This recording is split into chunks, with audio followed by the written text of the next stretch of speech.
Now, some people think there's a lot to work out in an hour, hour and a half. People watching shows for an hour and a half. They binge watching shows. How many shows you binge watch for about 5 hours?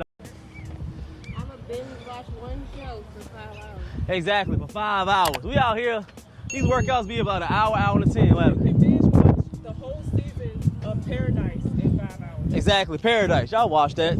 So, different shows. But we just out here, told them about an hour, hour and a half. We done. That's done for the day. You go about your day. It's a Saturday. You go about your weekend, go have fun. Nothing but an hour. Trust me. All right, we're going to go again. Set 2. We're going to switch up the grips. So now we're going to go wide.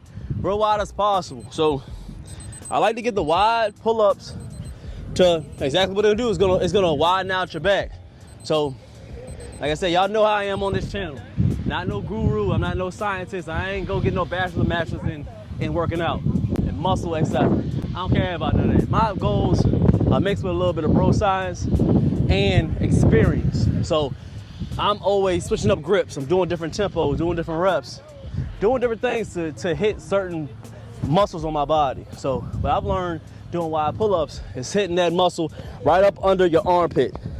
That's key to get that big V taper. Big V taper. It's not about genetics. It's about you being able to hit certain muscles, there's certain forms, and minor muscle connection. So we're gonna go as wide as possible so we can widen out this back. All right? So wide as possible without getting any type of injury. So wide, coming here, and pulling. Trying your best to pull to your chest and not to your chin.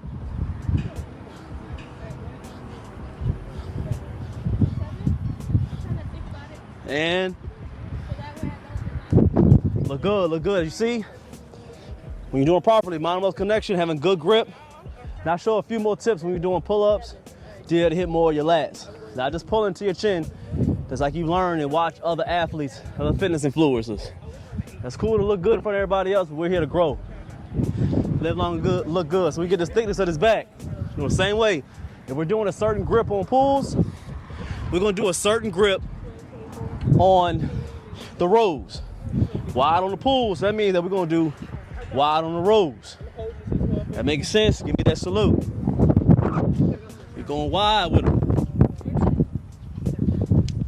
Going wide, legs straight.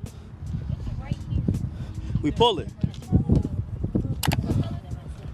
These wide get a little bit of real delts, so it's perfect. Again, widening out this frame and growing the thickness that we need. Good. And on the upper chest, it's getting warm already. Hold on a second, y'all.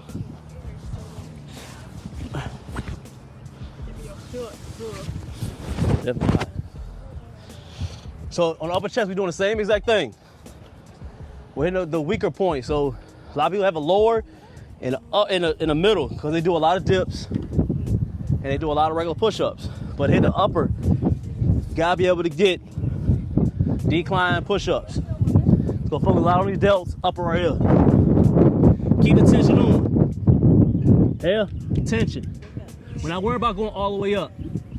I'm right here, tension. So about, I would say 3/4 around there. So here, all the way down, right here. Keep the tension right on the chest.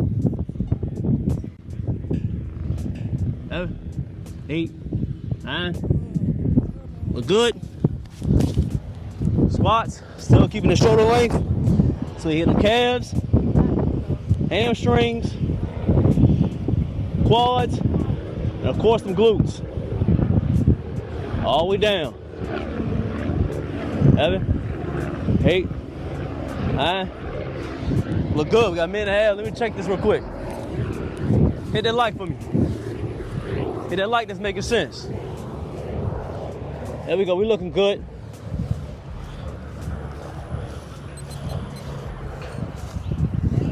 Not a bad day.